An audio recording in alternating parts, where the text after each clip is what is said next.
कुछ लोगों ने महान टाइटैनिक को फिर से बनाने का फैसला किया, लेकिन जल्द ही जहाज पर अजीब घटनाएं होने लगीं। कहानी 1912 में शुरू होती है, जब मूल टाइटैनिक डूब रहा था।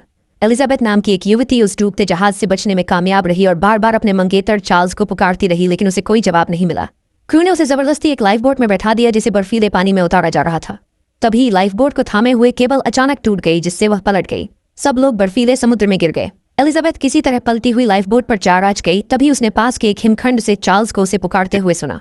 चार्ल्स उसे बचाने के लिए बर्फीले पानी में कूद गया। जैसे ही एलिजाबेथ ने अंधेरी लहरों में चार्ल्स को ढूंढा, अचानक समुद्र से एक लाश जैसी आकृति निकली और उसे पानी के नीचे खींच लिया। मूल टाइटैनिक के डूबने के 110 साल बाद टाइटैनिक 3 नामक एक नए जहाज ने मूल जहाज के सटीक मार्ग का अनुसरण करते हुए अपनी पहली यात्रा शुरू की। एक आदमी अपने साथी के साथ डॉक पर पहुंचा और कार की खिड़की से विशाल जहाज को निहारने लगा। उसने अपने साथी से फोन रखने और उस अद्भुत जहाज को ठीक से देखने के लिए कहा।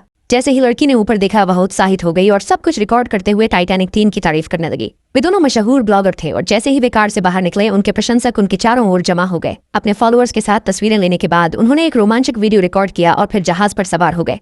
इसके बाद टाइटैनिक 3 की कैप्टन रोज ने अपने क्रू को ब्रायन एंड्रयूज नाम के एक सैनिक के बारे में जानकारी दी। ब्रायन और उनकी सुरक्षा टीम जहाज की सुरक्षा के लिए पूरी यात्रा के दौरान तैनात रहेंगे। मूल टाइटैनिक से मिली कई बेशकीमती कलाकृतियां जहाज पर प्रदर्शित की जा रही थीं, इसलिए अतिरिक्त सुरक्षा जरूरी थी। इसी बीच एक रहस्यमयी युवती एक बड़े बैग से बाहर निकली।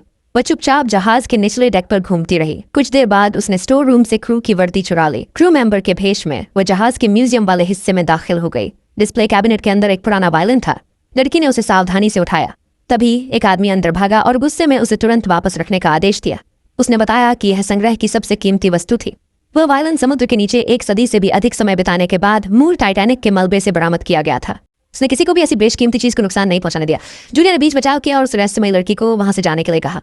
उसी पल लड़की की नजर प्रदर्शनी में रखे एक सोने के सिक्के और एक पुरानी सोने की हेयरपिन पर पड़ी। उसने धीरे से कहा कि उसकी दादी के पास भी ऐसी ही हेयरपिन थी। उसका मानना था कि टाइटैनिक पर मरने वालों का सामान कभी नहीं निकाला जाना चाहिए था। पुरानी मान्यताओं के अनुसार मृतकों की वस्तुएं उनके साथ ही रहनी चाहिए और जो उन्हें परेशान करेगा उसे श्राप मिलेगा। वह आदमी उसकी बातें सुनकर थक चुका था। उसने जूलिया से पूछा कि वह लड़की कौन है और ऐसी अजीब बातें क्यों कर रही है। जूलिया ने माना कि उसे नहीं पता था कि वह कौन है।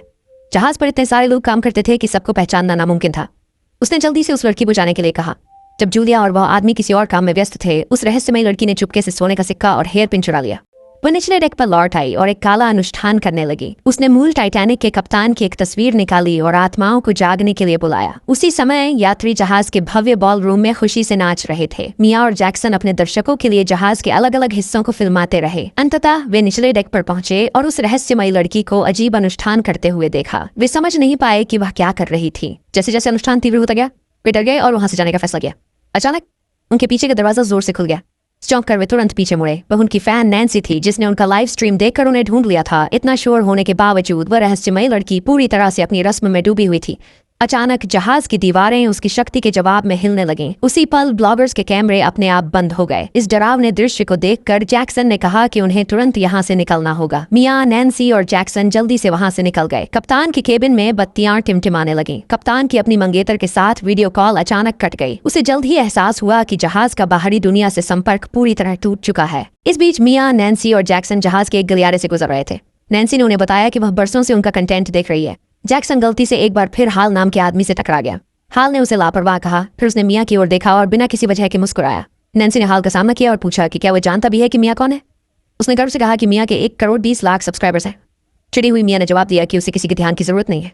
जैक्सन ने बीच बचाव किया और हाल से वहां से जाने को कहा। इस बीच वह रहस्यमयी लड़की अपना काला जादू करती रही। कुछ ही पलों में उसका मंत्र पूरा हो गया। यह पता चला कि पिछले जहाज का कप्तान उसका दादा था और बाद में उसके परदादा मूल टाइटैनिक के कप्तान एडवर्ड स्मिथ उसके सामने प्रकट हुए। इस बीच मिया और जैक्सन एक और वीडियो रिकॉर्ड करने के लिए डेक पर बाहर गए। अचानक मिया को एक सुंदर वायलिन की आवाज सुनाई दी। एक भूतिया आदमी उसके पीछे खड़ा वायलिन बजा रहा था। उसका संगीत इतना सम्मोहक था कि मिया और जैक्सन साथ में नाचने लगे। फिर कुछ अजीब हुआ। टाइटैनिक 3 की पूरी बिजली अचानक चली गई। संगीत के जादू में डूबी मिया जैक्सन के साथ नाचती रही। बिना किसी चेतावनी के वह मधुर धुन एक भयानक चीख में बदल गई, जिसने सभी के कान फाड़ दिए। टिया ने अपना सिर पकड़ लिया और चिल्लाई। उसे समझ नहीं आ रहा था कि क्या हो रहा है। जैक्सन भी उतना ही उलझन में था और उसे समझ नहीं आ रहा था कि क्या करे। वह भूतिया वायलिन वादक धीरे धीरे मिया के करीब आने लगा।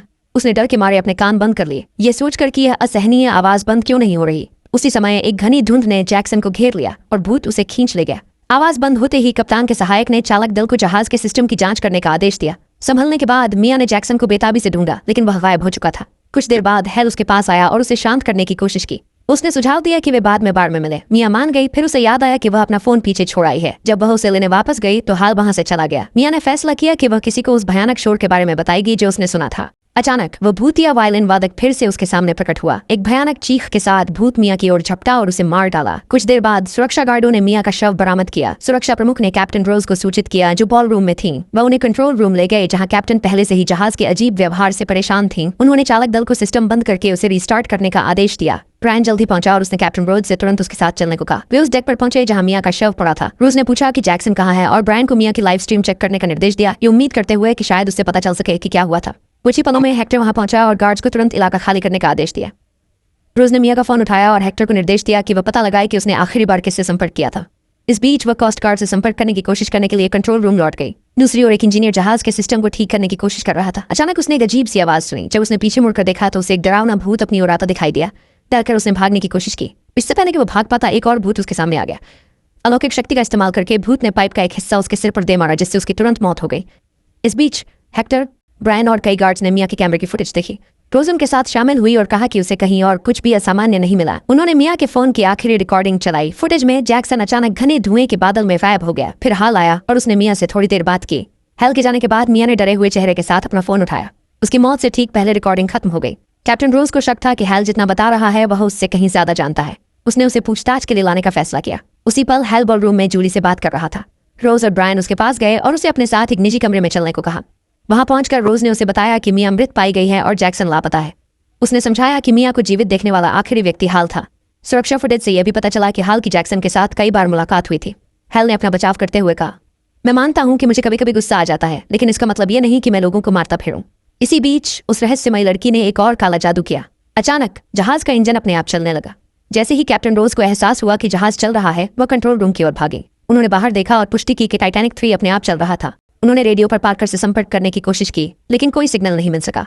कंट्रोल रूम में वापस आकर रोज ने पूछा कि जहाज कौन चला रहा है। उसके असिस्टेंट ने बताया कि सभी कंट्रोल लॉक हो चुके हैं। उन्होंने उसके आदेशानुसार सिस्टम को रिस्टार्ट कर दिया था, लेकिन कुछ भी नहीं बदला। ऐसा लग रहा था कि किसी अज्ञात शक्ति ने इंजनों पर नियंत्रण कर लिया है। जहाज अब उसी हिमखंड की ओर बढ़ रहा था जिसने मूल टाइटैनिक को नष्ट कर दिया था। कैप्टन रोज ने सभी को तुरंत कारण पता लगाने का आदेश दिया। वो चाहती थी कि बहुत देर होने से पहले जहाज को रोका जाए और वापस मोड़ा जाए।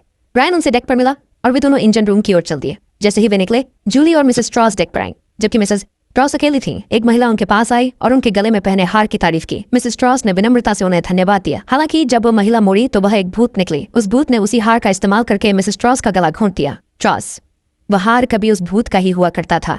ये उन यात्रियों की बेचैन आत्माएं थीं जो मूल टाइटैनिक पर मारे गए थे। इस बीच इंजन रूम में कैप्टन रोज खराबी का कारण ढूंढ रहे थे।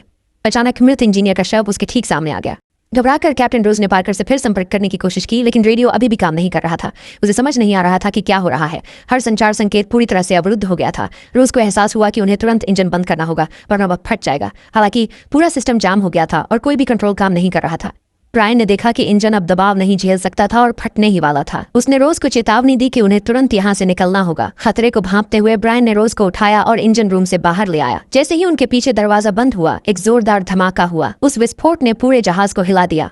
बॉल रूम में नाच रहे यात्री जोरदार झटके से फर्श पर गिर गए। अचानक हुए धमाके ने सबको डरा दिया। रोज ने यात्रियों को शांत रहने को कहा और भरोसा दिलाया कि स्थिति नियंत्रण में है। उधर कंट्रोल रूम में मौजूद क्रू पूरी तरह उलझन में था। किसी को समझ नहीं आ रहा था कि क्या हो रहा है। जहाज सीधे एक हिमखंड की ओर बढ़ता रहा। दूसरी ओर हेक्टर इंजन रूम पर नजर रखे हुए था, जबकि एक साया खामोशी से उसे अंधेरे से देख रहा था। हेक्टर पास के जहाजों से संपर्क करने की कोशिश करता रहा। यात्रियों को सूचित किया गया कि घबराने की कोई जरूरत नहीं है। उन्हें अपने केबिन के अंदर रहने का निर्देश दिया गया। क्रू ने बताया कि कोस्ट गार्ड से पहले ही संपर्क कर लिया गया है। कप्तान ने सभी को भरोसा दिलाया कि मदद रास्ते में है। तट ने आपात स्थिति समझाई और तुरंत मदद मांगी। हालांकि उन्हें जल्द ही पता चला कि सबसे नजदीकी जहाज अभी भी 2 घंटे दूर था। टाइटैनिक 3 पर सवार हर कोई हताश होता जा रहा था। इस बीच जिस कमरे में हाल को रखा गया था, उसकी छत से पानी टपकने लगा। पत्तियां टिमटिमाने लगी। कमरे में डरावनी आवाजें गूंजने लगी। डरकर हैल ने अपने कान बंद कर लिए और शोर बंद करने के लिए चिल्लाया। अचानक सब कुछ शांत हो गया। तभी उसके सामने एक भूत प्रकट हुआ। डर के मारे हेल कोने में दबक गया और उस आत्मा से दूर रहने की विनती करने लगा। इसके बजाय भूत ने अपनी अलौकिक शक्ति का उपयोग करके उसके हाथों को बिस्तर पर जकड़ लिया और उस पर बर्फीली हवा छोड़ी। उसी क्षण नैन्सी कंट्रोल रूम में दाखिल हुई और कैप्टन रोज से बात करने के लिए कहा। उसने जोर देकर कहा कि उसके पास महत्वपूर्ण जानकारी है। रोज के सुनने के लिए सहमत होने के बाद नैन्सी ने खुलासा किया कि एक भूत ने मियां को मार डाला है। इसे साबित करने के लिए उसने कैप्टन को मियां के फोन पर रिकॉर्ड किया गया आखिरी वीडियो दिखाया। रोज ने इस कहानी पर विश्वास करने से इनकार कर दिया। उसने जोर देकर कहा कि जहाज पर कोई भूत नहीं है। उसने ब्रायन को नैन्सी को वापस उसके केबिन में ले जाने का आदेश दिया। नैन्सी का केबिन उस कमरे के पास था जहां हाल को रखा गया था। जब ब्रायन कमरे में पहुंचा तो उसने हाल को घबराहट की स्थिति में फर्श पर पड़ा पाया। हाल सबको दूर रहने की चेतावनी देता रहा। ब्रायन ने उसे होश में आने में मदद की और कैप्टन रोज के पास ले गया। हाल ने कैप्टन को बताया कि उसने कुछ असंभव देखा था। उसने माना कि उसे नहीं पता वह क्या था, लेकिन ऐसा लगा जैसे मौत खुद उसे लेने आई हो। हाल ने कैप्टन से जहाज को तुरंत न्यूयॉर्क वापस मोड़ने की विनती की। उसने चेतावनी दी कि मूल टाइटैनिक के भूत जहाज पर मौजूद सभी लोगों को मार डालेंगे। तभी एक सुरक्षा गार्ड परेशान करने वाली खबर लेकर आया। उसने बताया कि उनका सुरक्षा प्रमुख हेक्टर गायब हो गया है। रोज ने हाल की चेतावनी को नजरअंदाज कर दिया और ब्रायन को उसे वापस उसके कमरे में बंद करने का आदेश दिया, क्योंकि उसे लगा कि वह तर्कहीन बातें कर रहा है। फिर उसने गार्डों को हेक्टर की तलाश शुरू करने का निर्देश दिया। जैसे ही वे निकले, रोज रेडियो पर हेक्टर से संपर्क करने की कोशिश करती रही। जब गार्ड हाल को वापस ले जा रहे थे तो उनका सामना उस रहस्यमय युवती से हुआ। हैल ने तुरंत उसे पहचान लिया। उसने जहाज पर हो रही हर घटना के लिए उसे जिम्मेदार ठहराया। उसे याद आया कि उसने श्राप, दबे हुए खजाने और मृतकों के सामान के बारे में बात की थी। लड़की ने किसी को भी मारने से इनकार किया। हालांकि उसने दावा किया कि वह जानती है कि वास्तव में क्या हो रहा है। उसने कहा कि लोग सच को स्वीकार करने के लिए तैयार नहीं है। हैल की ओर इशारा करते हुए उसने कहा कि यह सब उसी की गलती है। उसने बताया कि वह समुद्र में हजारों फीट नीचे गया और मृतकों का सामान ले आया। अब आत्माएं अपना सामान वापस लेने आ गई हैं। उसने चेतावनी दी कि जहाज पर श्राप है। उसके अनुसार जहाज पर कोई भी जीवित नहीं बचेगा। घबराकर हैल ने पूछा कि क्या इस श्राप को रोकने का कोई तरीका है। लड़की ने शांति से जवाब दिया कि अब बहुत देर हो चुकी है। ब्रायन ने उस रहस्यमयी लड़की को एक कमरे में बंद कर दिया। दरवाजा बंद होने के बाद भी वह चिल्लाती रही कि सब मरने वाले हैं। कुछ ही पलों में दरवाजा अपने आप धीरे से खुल गया। कैप्टन एडवर्ड स्मिथ का भूत प्रकट हुआ। ब्रायन ने भूत पर अपनी बंदूक चलाई। गोली आत्मा के आर पार निकल गई और उसके एक साथी गार्ड को जा लगी। उसी क्षण जहाज की सारी बिजली चली गई। कैप्टन रोज ने सभी को अपने फोन की फ्लैशलाइट जलाने और कंट्रोल पर काम जारी रखने का निर्देश दिया। अचानक उन्होंने दीवार के पास एक परछाई देखी। उन्होंने सभी से उस दिशा में रोशनी करने को कहा। जब उन्होंने ऐसा किया तो वहां कोई नहीं था। रोज ने सोचा कि उसने यह सब कल्पना की है और उसने क्रू से सिस्टम को जल्द से जल्द ठीक करने को कहा। इसी बीच कैप्टन एडवर्ड स्मिथ के भूत ने अपनी अलौकिक शक्ति का कुछ हिस्सा अपनी परपोती को दे दिया। ब्रायन डर के मारे देखता रह गया, लेकिन वह इसे रोकने में असमर्थ था। अनुष्ठान पूरा होते ही रहस्यमयी लड़की मुड़ी और उसने ब्रायन को बेहोश कर दिया। वह फिर शांति से कमरे से बाहर निकल गई। अभी भी डरा हुआ हाल अपने केबिन में लौट आया। उसने समुद्र से मिली हर चीज को फेंकने का फैसला किया। खुद को शांत करने की कोशिश में वह अपना चेहरा धोने बाथरूम गया। ऊपर देखते ही उसने अचानक मिया के भूत को अपनी ओर घूरते देखा। इस बीच ब्रायन को धीरे धीरे होश आया और उसने पाया कि उसकी साथी अभी भी जीवित थी। उसने अपनी साथी को वहीं रुकने को कहा जबकि वह मदद लेने गया। हालांकि गार्ड ने उसकी चेतावनी को अनसुना कर दिया और उसके पीछे चल दिया। जैसे ही उसने गलियारे में कदम रखा, एक भूत ने उस पर हमला कर उसे मार डाला। इस बीच वह रहस्यमयी लड़की कंट्रोल रूम पहुंच गई। अपनी अलौकिक शक्तियों का इस्तेमाल करके उसने पार्कर को एक तरफ फेंक दिया। रोज ने उसे रोकने की कोशिश की, लेकिन जैसे ही रोज ने उस लड़की की आंखों में देखा, उसे असली कप्तान का भूत दिखाई दिया। उस नजारे ने उसे स्तब्ध कर दिया। फिर उस रहस्यमयी लड़की ने रोज को एक तरफ धकेला और टाइटैनिक 3 को उसी हिमखंड की ओर मोड़ दिया जिसने मूल टाइटैनिक को नष्ट किया था। रोज ने उसे रुकने की विनती की, चेतावनी दी कि जहाज पर मौजूद हर कोई मर जाएगा। उसने पूछा कि वह इससे क्या हासिल करना चाहती है, लेकिन लड्डी रियाचकी पर हावी आत्मा ने उसके दिमाग पर पूरी तरह कब्जा कर लिया था। रू ने जहाज पर नियंत्रण पाने की पूरी कोशिश की, लेकिन कुछ काम नहीं आया। आखिरी कोशिश के तौर पर रोज ने लड्डा डैचकी को चेतावनी दी कि जहाज टकराने पर वह भी मर जाएगी। लड्डा डैचकी बस मुस्कुराई और जवाब दिया कि अब इससे कोई फर्क नहीं पड़ता।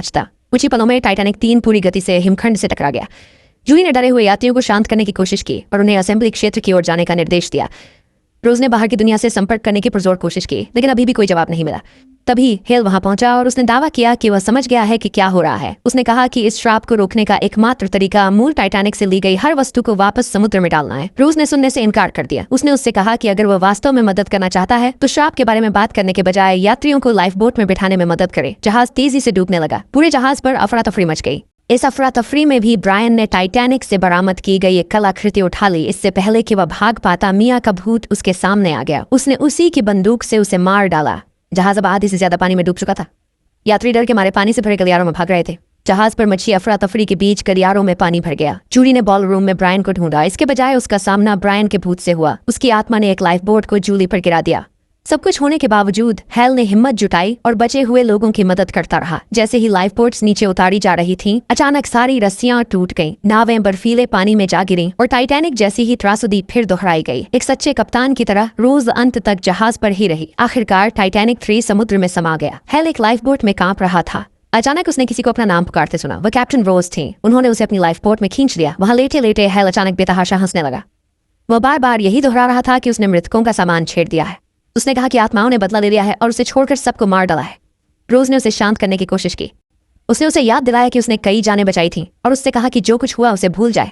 अचानक हैल पूरी तरह शांत हो गया। जब रोज ने उसकी तरफ देखा तो उसे एहसास हुआ कि उसकी मौत हो चुकी है। कुछ पलों बाद हैल का भूत प्रकट हुआ और उसने रोज को भी मार डाला।